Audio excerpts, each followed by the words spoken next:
ஏன் வயத்தை மட்டும் குறைத்தாருன்னா என்சான் உடம்புனா என்ன தெரியுமா ஐயா? கட்டையரா இருந்தாலும் நெட்டையரா இருந்தாலும் அவங்கவங்க கையால அவங்கவங்க உடம்பு அளந்து பார்த்தா 8 சால் தான் இருக்குமா. இது உண்மை. இந்த என்சான் உடம்புல ஆண்டவன் ஒரே ஒரு சான் மட்டும் தான் வயத்தை கொடுத்திருக்கிறார். எப்பா ஒரு சான் வயத்தை கொடுத்ததுக்கு உலகத்துல என்ன பாடுபட வேண்டி இருக்கு?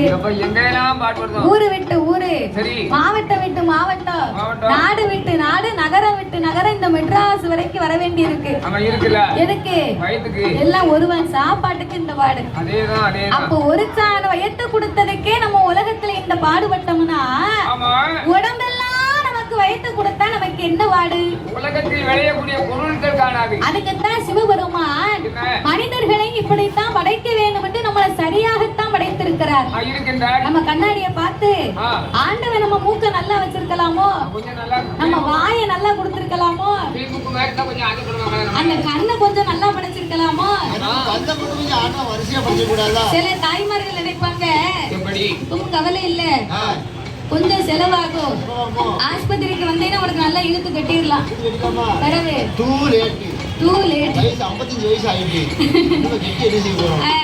சில தாய்மார்கள் நமக்கு கொஞ்சம் முடி நீளமா இருந்திருக்கலாமோ அப்படின்னு கண்ணாடியை பார்த்து நம்ம கவலைப்படுகிறோம்.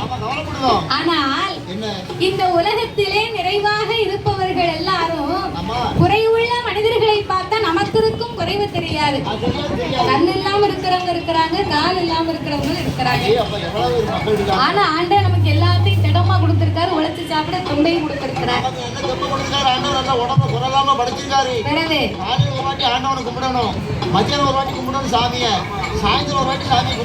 அப்போ இந்த சிவபெருமான் இதற்கு மேல மனிதனுக்கு எந்த உருவமே வேண்டாம், இதோடு முடிச்சுக்கேன்னு சொல்லித்தான் தலையில முடின்னு தான் ஆண்டவன் முடிய கொடுத்தார். அந்த முடிய கொடுத்தார், அதுக்கு தான் நம்ம முடின்னு சொல்லுகிறோம். அந்த முடிக்கு மேல எதுவும் முளைக்காது. முடிக்கு மேல முளைக்காதுன்னா நல்ல தலையில 4 ஈரு 4 பேனு.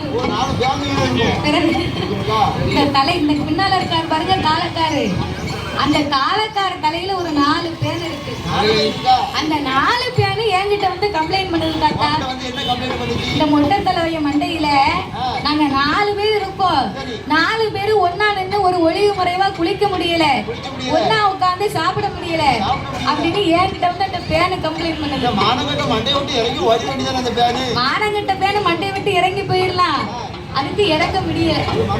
மனசு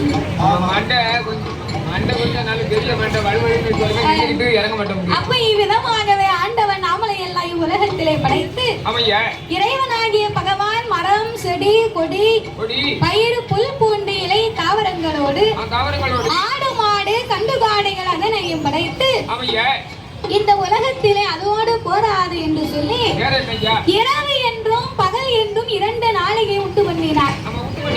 பகல் 30 நாளிகை, இரவு 30 நாளிகை. பகலெல்லாம் நாமளுக்கு ஓய்வில்லாத உழைப்பை கொடுத்தார்.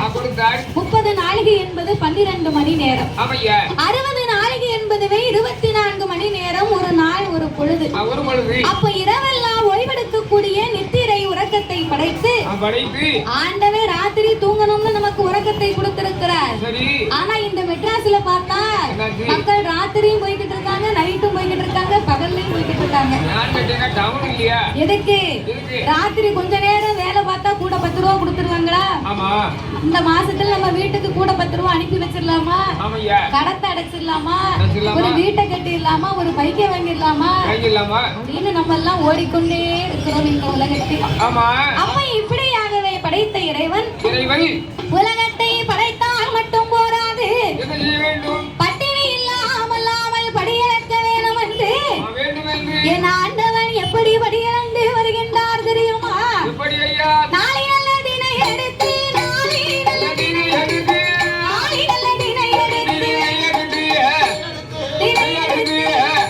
அவர் நாடு எங்கும் படியிறந்தார், அவர் நாடு எங்கும் படியிறந்தார்.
செய்தார். இளைத்து வந்த ஈசனுக்கு இளைப்பாறை கொடுத்தார். அந்த காலத்துல ஆனா பிறந்த ஆம்பளை அதிகாலை 5 மணிக்கு எழுந்திரித்து அந்த ஐயா தோல்ல ஒரு மம்பட்டியும் தூக்கி போட்டு காடுகளுக்கு வேலைக்கு போவார். அப்ப வேலைக்கு போனாங்கன்னா ஒரு கோட்டை விதப்பாட்டை ஒத்தையிலே அந்த ஐயா நின்று வரப்பு விட்டுவாராம். ஒரு கோட்டை விதப்பாட்டை ஒத்தையிலே வரப்பு விட்டுனா அவருக்கு சம்பளம் எவ்வளவு? வெறும் 1.25 ரூபா. 1.25 ரூபான்னு அப்ப பெரிய துட்டு. அத கொண்டு வந்து வீட்டுக்காரம்மா கையில கொடுத்தா பெண்ணா பிறந்தவா என்ன செய்வா? புருஷன் வரக்குள்ள ஒரு சோறு கறிய பொங்கி ஒரு முட்டையை கிட்டைய அவிச்சு அவருக்கு வெண்ணெய் கிண்ணிய போட்டு அந்த ஐயா வரும்போது சிரிச்ச முகம் சீதேவியா நின்று எதிர்பார்ப்பாளாம்.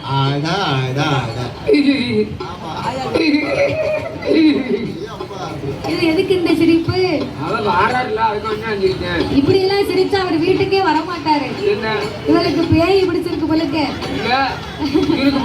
சிரிச்ச மகன் சீதேவின்னா புன்னகை சிந்தி பல் தெரியாம சிரிக்கணுமா?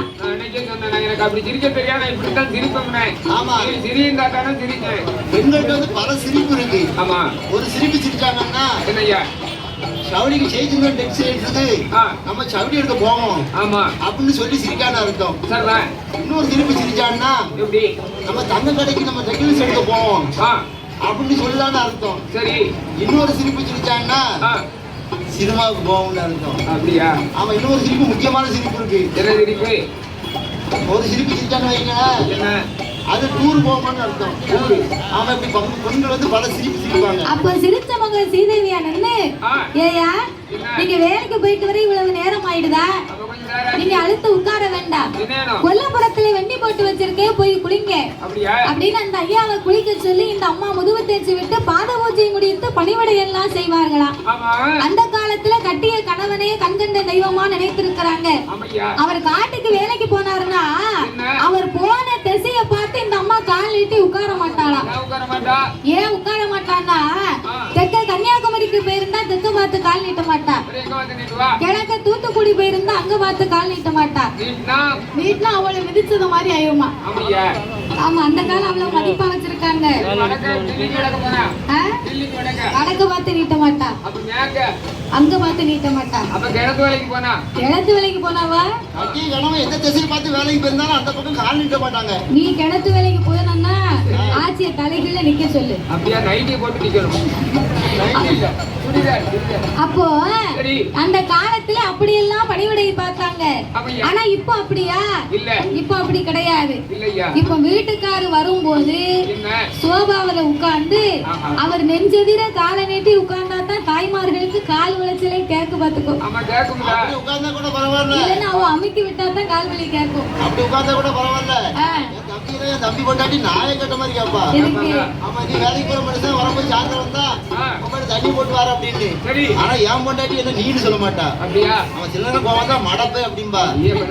சொல்ல மாட்டேன், நீன்னு சொல்ல மாட்டாளா? கோவம் தான் மடப்பைன்னு கேப்பா. நான் வெளியே ரொம்ப மதிப்பா இருக்குல்ல. அப்ப இந்த கைலாசத்திலே பகவானும் பார்வதியுமாக இப்படியாகவே களைப்பாறை இளைப்பாறை கையிலே கொலுவிழந்து வந்தார்கள். மறுநாள் பொழுது விடிந்தது. அந்த பகவானை அழைத்த பார்வதா தேவி ஆண்டவா பரம்பொருளே, நீங்க உலகம் எல்லாமே படியிழந்து விட்டு கைலாசத்துக்கு திரும்பி வாருங்க. அப்ப இந்த உலகத்திலே உள்ள மக்கள் எல்லாமே யாரை வணங்கி வருகிறார்கள்? அம்மா பார்வதி, உலகத்தை படைத்தேன் பாதுகாத்தேன் 10 பொருளுக்கு அர்த்தமாக இருக்கிறேன். அப்படி இருக்க எல்லா மக்களுமே என்னை தானே வணங்கி வருவார்கள். அதுல என்ன உனக்கு சந்தேகம் வந்து விட்டது? ஆண்டவா, உலக மக்கள் எல்லாம் உங்களை வணங்கி வந்த போதிலும் தாங்கள் எனக்கு தெரியாமல் யாரோ 2 பேர்களை காலையிலேயும் மாலையிலேயும் வணங்கி கொண்டே இருக்கிறீர்கள். அவங்க 2 பேரும் யாரு? ஏன் அவர்களை நீங்கள் வணங்க வேண்டும் என்று பார்வதி சந்தேகப்பட்டு சிவனிடத்திலே கேட்க, அப்பந்தான் ஆண்டவனாகிய பகவான் சொல்லுகின்றார், பார்வதி, இரவும் பகலும் வரவேணுமானா இந்த உலகத்தில் என்னால முடியாது. காலையிலே தோன்றும் கதிரவன், மாலையிலே தோன்றும் சந்திரன்.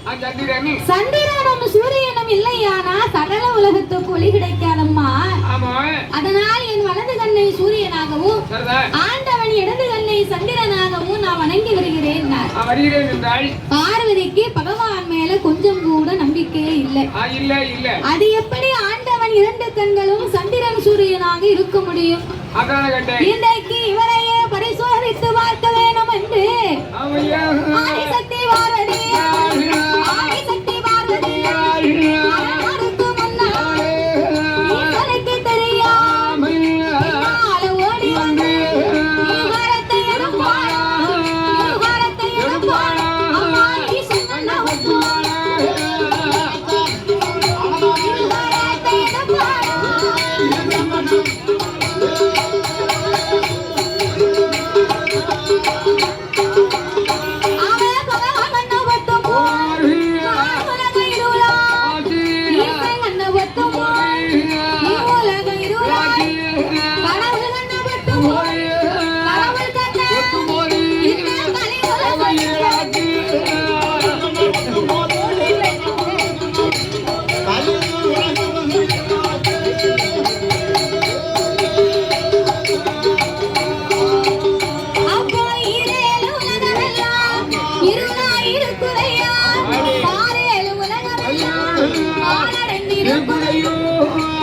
ஈரேழு உலகம் எங்கு பார்த்தாலும்